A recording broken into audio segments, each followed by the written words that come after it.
Lição 3. O Evangelho Eterno. Verso para memorizar. Vi outro anjo voando pelo meio do céu, tendo um Evangelho eterno para pregar aos que habitam na terra, e a cada nação, tribo, língua e povo. Apocalipse 14, 6. Sábado, 8 de abril. No antigo Israel, quando os povos pagãos ao redor eram politeístas, adorando múltiplos deuses de madeira e pedra, a declaração de fé clara, distintiva e poderosa de Israel encontrava-se em Deuteronômio 6,4. Escute, Israel, o Senhor, nosso Deus, é o único Senhor. Ao longo dos séculos, o ato de cantar o Shema, que é a oração fundamentada na palavra hebraica para ouvir, relembrava os judeus da convicção espiritual que os unia como um povo e que fortalecia a determinação de manter sua identidade singular como adoradores do único Deus verdadeiro. Para os adventistas do sétimo dia, as 3 mensagens angélicas de Apocalipse 14 são nosso Shema. Elas são nossa profissão de fé, definem quem somos, como povo, e descrevem nossa missão ao mundo. Em suma, nossa identidade profética singular está descrita em Apocalipse 14, 6 a 12. E é ali que encontramos nossa paixão para proclamar o Evangelho para o mundo. Na lição desta semana, começaremos um estudo detalhado de Apocalipse 14, 6 a 12. Mas o faremos com os olhos da graça enquanto ouvimos Deus falar ao nosso coração.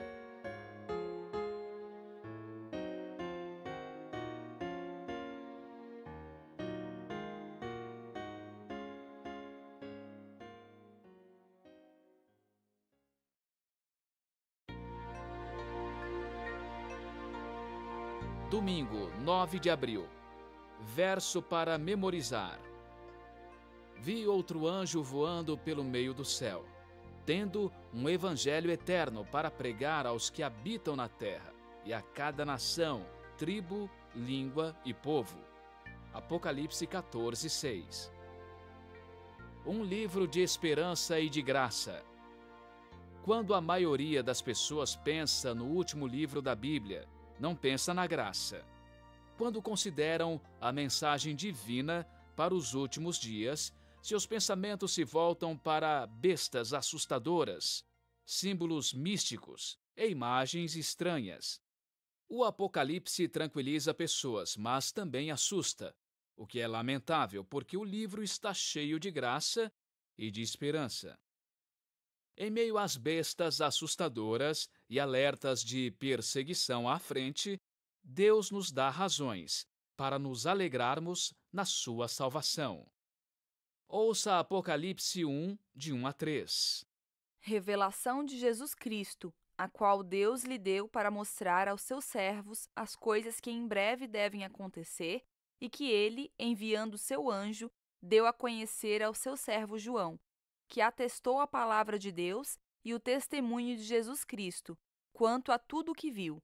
Bem-aventurado aquele que lê, e bem-aventurados aqueles que ouvem as palavras da profecia e guardam as coisas nela escritas, pois o tempo está próximo.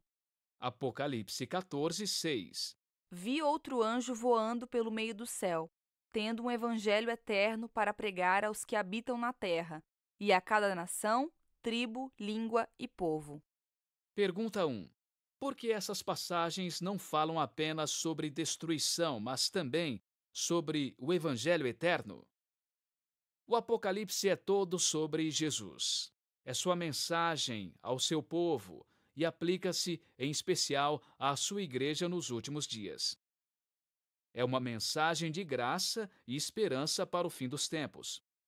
No livro, Cristo é descrito como o Cordeiro que foi morto e uma bênção é prometida aos que leem, entendem e agem segundo as verdades reveladas. De acordo com o Apocalipse 1, 5 e 6, Jesus é aquele que nos ama e pelo seu sangue nos libertou dos nossos pecados e nos constituiu reino, sacerdotes para seu Deus e Pai.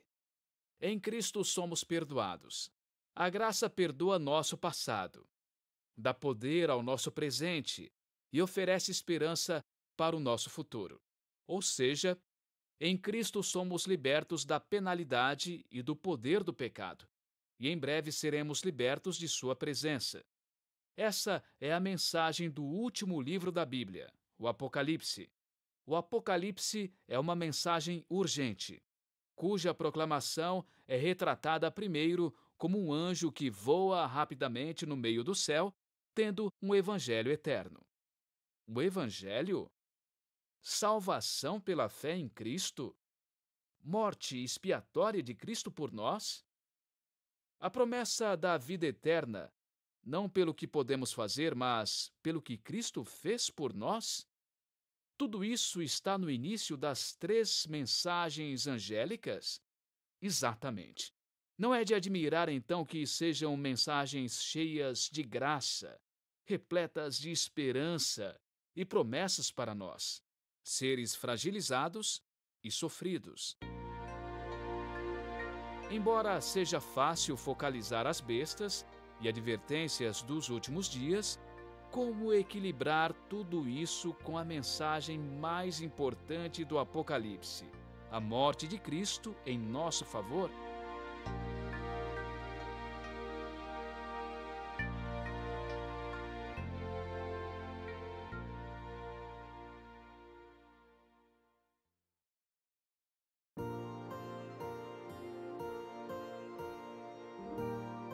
Segunda, 10 de abril.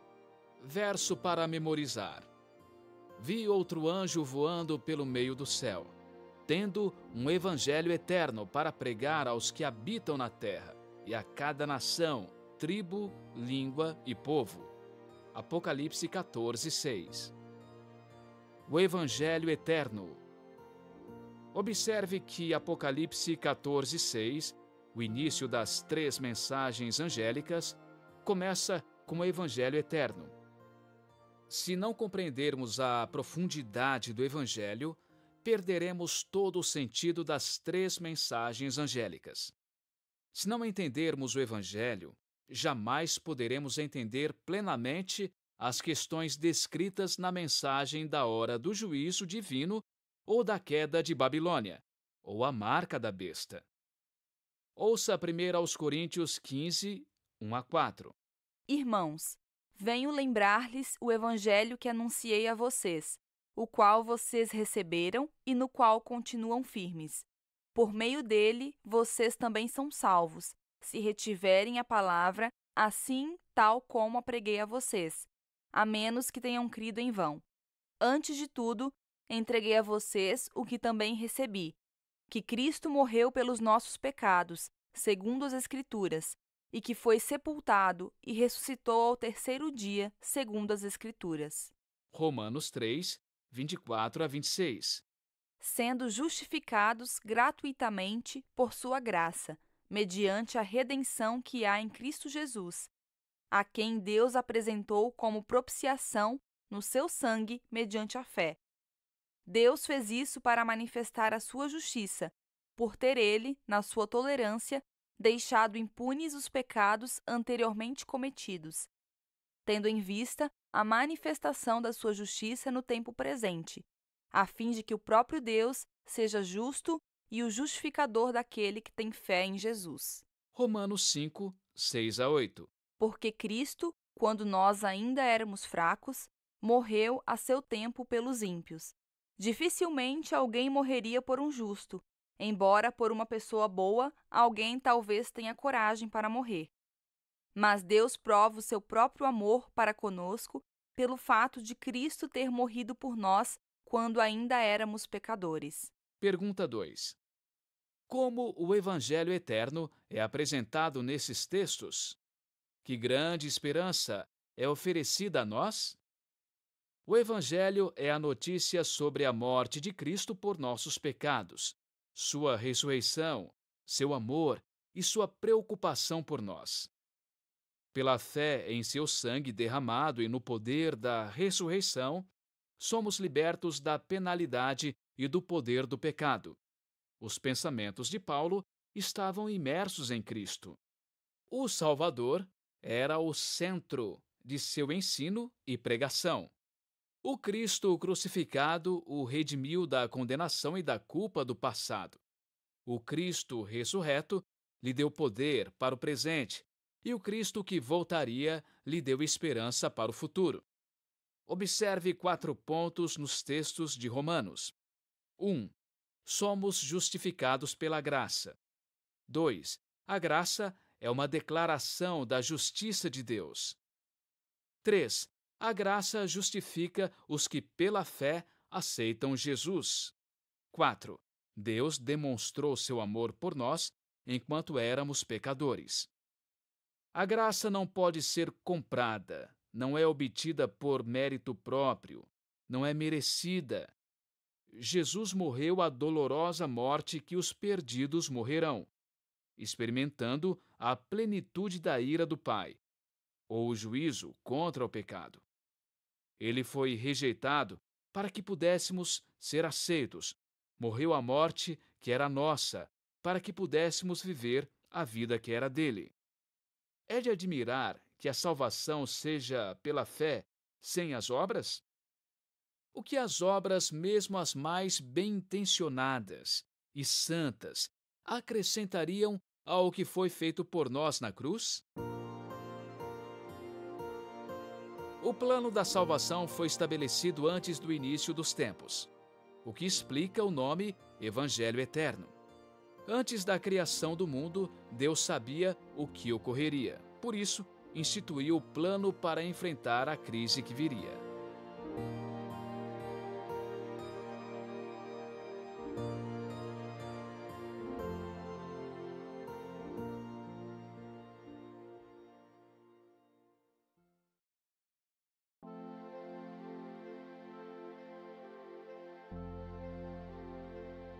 Terça, 11 de abril. Verso para memorizar. Vi outro anjo voando pelo meio do céu, tendo um evangelho eterno para pregar aos que habitam na terra, e a cada nação, tribo, língua e povo. Apocalipse 14, 6. Uma história de graça. As 3 mensagens angélicas são uma história de graça. São a história do grande amor do Salvador. Aquele que nos amou tanto que preferiu experimentar o próprio inferno a ter que perder um de nós. Elas falam de um amor ilimitado, insondável, incompreensível, imortal, infinito. Deus nunca é pego de surpresa. Ele não está sujeito aos ventos instáveis das escolhas humanas. Seu plano de nos tirar do domínio do pecado não foi uma reflexão posterior e não foi elaborado após o surgimento do pecado, com seus efeitos terríveis. Ouça Apocalipse 13, 8. E ela será adorada por todos os que habitam sobre a terra, aqueles que, desde a fundação do mundo, não tiveram seus nomes escritos no livro da vida do Cordeiro que foi morto. 1 Pedro 1, 18 a 20. Sabendo que não foi mediante coisas perecíveis, como prata ou ouro, que vocês foram resgatados da vida inútil que seus pais lhes legaram, mas pelo precioso sangue de Cristo, como de um cordeiro sem defeito e sem mácula. Ele foi conhecido antes da fundação do mundo, mas foi manifestado nestes últimos tempos em favor de vocês. Pergunta 3. O que esses versos nos ensinam sobre o plano da salvação? A expressão Evangelho Eterno fala do passado, do presente e do futuro. Quando Deus criou a humanidade com a capacidade de fazer escolhas morais, Ele previu que o ser humano faria escolhas erradas. Uma vez que suas criaturas tinham a capacidade de escolher, eles tinham a capacidade de se rebelar contra a amorosa natureza divina. A única maneira de evitar isso seria criar robôs controlados e manipulados por algum plano cósmico. A lealdade forçada é contrária à natureza de Deus. O amor requer escolha, e uma vez que os seres recebem o poder de escolha, existe a possibilidade de fazer escolhas erradas. Portanto, o plano da salvação foi concebido na mente de Deus antes da rebelião de nossos primeiros pais no Éden. Em O Desejado de Todas as Nações, lemos, abre aspas, o plano da nossa redenção não foi um pensamento posterior, formulado depois da queda de Adão. Foi a revelação do mistério guardado em silêncio nos tempos eternos. Foi um desdobramento dos princípios que, desde os séculos da eternidade, tem sido o fundamento do trono de Deus. Fecha aspas. O Evangelho eterno fala não só do passado e do presente, é a base de um futuro com esperança. Fala de viver eternamente com aquele cujo coração anseia estar conosco para sempre. Ouça Efésios 1:4. Antes da fundação do mundo, Deus nos escolheu, nele, para sermos santos e irrepreensíveis diante dele, em amor. Mesmo antes da fundação do mundo, você foi escolhido em Cristo para ter salvação nele. Por que essa verdade deve ser tão encorajadora?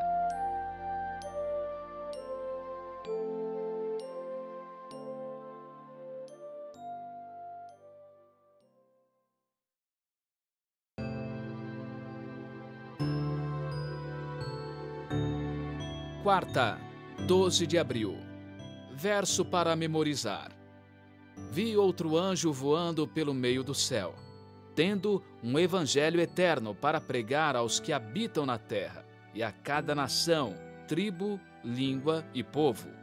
Apocalipse 14:6.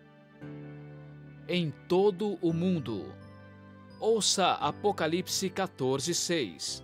Vi outro anjo voando pelo meio do céu, tendo um evangelho eterno para pregar aos que habitam na terra, e a cada nação, tribo, língua e povo. Pergunta 4. Qual é a extensão da proclamação do Evangelho eterno e por que isso é importante para a nossa missão e o nosso chamado? De acordo com a urgente mensagem do primeiro anjo para o tempo do fim, o Evangelho eterno deve ser proclamado a cada nação, tribo, língua e povo. Essa é uma missão tão grandiosa, extensa, imensa e abrangente que envolve toda a nossa vida. Exige nossos melhores esforços e requer total comprometimento. Isso faz com que deixemos a preocupação com nossos interesses e nos voltemos à paixão pelo serviço de Cristo, que nos inspira com algo maior do que nós mesmos e nos leva para além dos confins estreitos de nossa mente para uma visão mais grandiosa. Ouça Mateus 28, 19 e 20.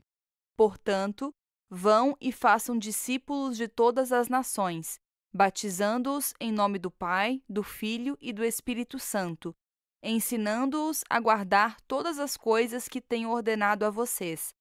E eis que estou com vocês todos os dias até o fim dos tempos. Pergunta 5. Como esses versos se encaixam com a mensagem do primeiro anjo? Em um de seus livros, Paul David Tripp discute a necessidade psicológica de todo ser humano de fazer parte de algo maior do que ele mesmo. Abre aspas. Os seres humanos foram criados para fazer parte de algo maior do que sua própria vida. O pecado nos faz encolher nossa vida até o tamanho de nossa existência natural. A graça de Cristo é dada para nos resgatar dos confins claustrofóbicos do nosso pequeno reino autocentrado e nos liberta para viver para os propósitos eternos e deleites gratificantes do reino de Deus. Fecha aspas. Não há nada mais inspirador, satisfatório e gratificante do que fazer parte de um movimento divino, criado por Deus, para realizar uma tarefa muito maior, mais abrangente do que qualquer ser humano poderia realizar. A comissão dada por Deus e descrita em Apocalipse 14 é a maior tarefa confiada à Igreja. É um apelo para darmos a vida à grandiosa tarefa de revelar o amor de Deus, pouco antes do retorno de Jesus. Já esteve envolvido em algo maior do que você? Como essa experiência o ajuda a entender o estudo de hoje? Além disso, o que poderia ser maior do que ser usado pelo Criador do cosmos para fazer diferença eterna no universo?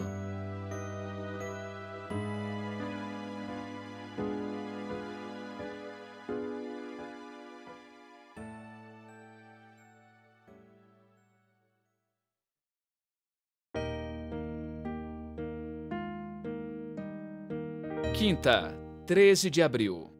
Verso para memorizar. Vi outro anjo voando pelo meio do céu, tendo um evangelho eterno para pregar aos que habitam na terra, e a cada nação, tribo, língua e povo. Apocalipse 14, 6. Um movimento missionário. Por meio do estudo da Bíblia, os primeiros adventistas tiveram uma compreensão cada vez maior das 3 mensagens angélicas. Perceberam que Deus tinha uma mensagem para esta geração, uma mensagem urgente que devia ser proclamada a toda a nação, tribo, língua e povo, a fim de preparar o mundo para o retorno de Cristo. Essas mensagens têm motivado as missões adventistas desde seus primórdios. Em 1874, a Associação Geral enviou o nosso primeiro missionário para a Europa. Ellen White chamou John Andrews de, abre aspas, o homem mais capaz de nossas fileiras, fecha aspas. Andrews falava pelo menos 7 línguas. Podia repetir o Novo Testamento de memória e conhecia a maior parte do Antigo Testamento. Ele era um brilhante estudioso, escritor prolífico, pregador poderoso e teólogo competente. Por que enviar um homem assim para um lugar em que havia bem poucos crentes? Por que enviar o homem mais capaz para um campo desconhecido? E por que ele estava disposto a ir? Sua esposa tinha morrido alguns anos antes. Por que ele deixaria a família e os amigos na América do Norte e navegaria com seus 2 filhos para uma terra desconhecida, arriscando tudo pela causa de Cristo? Só há uma razão. Ele acreditava que Jesus em breve voltaria, que a mensagem da verdade para o tempo do fim devia ser pregada no mundo todo. Em nossa história, os missionários mais brilhantes e capazes foram aos confins da terra para pregar a mensagem dos últimos dias. Professores, médicos, pastores, agricultores, mecânicos, carpinteiros e comerciantes. Alguns eram funcionários da igreja, outros eram leigos que acreditavam que Jesus voltaria em breve. Ouça Apocalipse 14, 6. Vi outro anjo voando pelo meio do céu, tendo um evangelho eterno para pregar aos que habitam na terra, e a cada nação, tribo, língua e povo. Atos 1, 8. Mas vocês receberão poder ao descer sobre vocês o Espírito Santo, e serão minhas testemunhas tanto em Jerusalém como em toda a Judéia e Samaria e até os confins da terra. Mateus 24, 14. E será pregado este evangelho do reino por todo o mundo, para testemunho a todas as nações. Então virá o fim. Pergunta 6. Que semelhança há nos seguintes textos? A pregação do Evangelho eterno salta as fronteiras geográficas, penetra nas áreas mais remotas da Terra, atinge pessoas de todas as línguas e culturas. Por fim, impactará o mundo inteiro. Como é fascinante saber que nossa mensagem, até agora, chegou a mais de 210 dos 235 países reconhecidos pelas Nações Unidas. Que papel você poderia desempenhar da melhor forma possível para ajudar a propagar as 3 mensagens angélicas a cada nação, tribo, língua e povo?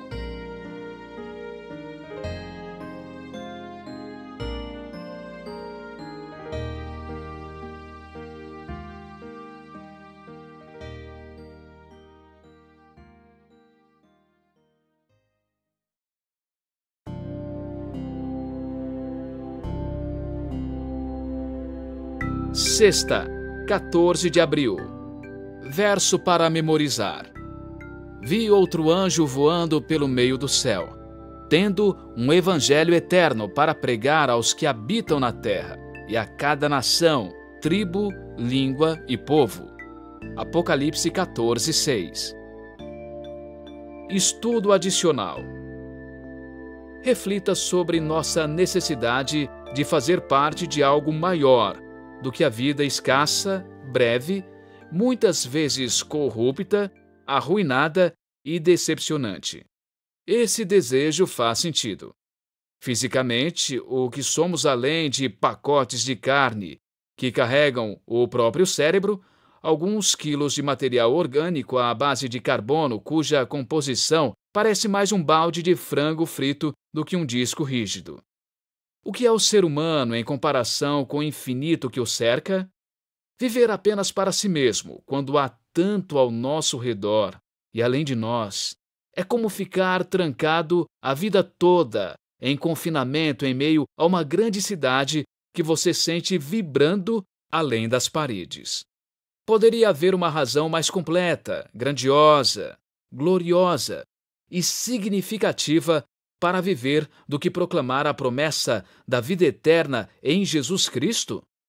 Em O Grande Conflito temos o seguinte texto, abre aspas, servos de Deus, com o rosto iluminado, irradiando uma santa consagração, se apressarão de um lugar a outro para proclamar a mensagem do céu. Por milhares de vozes em toda a extensão da terra será dada a advertência. Haverá milagres, os doentes serão curados, e sinais e maravilhas acompanharão aqueles que creem.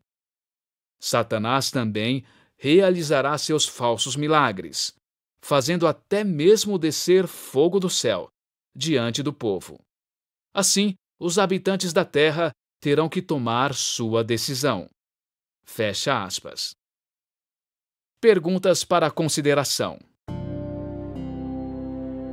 Em The Review and Herald lemos, abre aspas, vários me escreveram perguntando se a mensagem de justificação pela fé é a mensagem do terceiro anjo. E eu respondi, é a mensagem do terceiro anjo, em realidade. Fecha aspas. Que relação há entre justificação pela fé e as três mensagens angélicas? Reflita sobre a expressão Evangelho Eterno. O que é eterno no Evangelho? O que significa o fato de que os adventistas estão em tantos países do mundo? O que isso diz sobre a bênção de Deus em nossos esforços? Sua igreja e sua classe da escola sabatina podem desempenhar um papel maior em terminar a obra?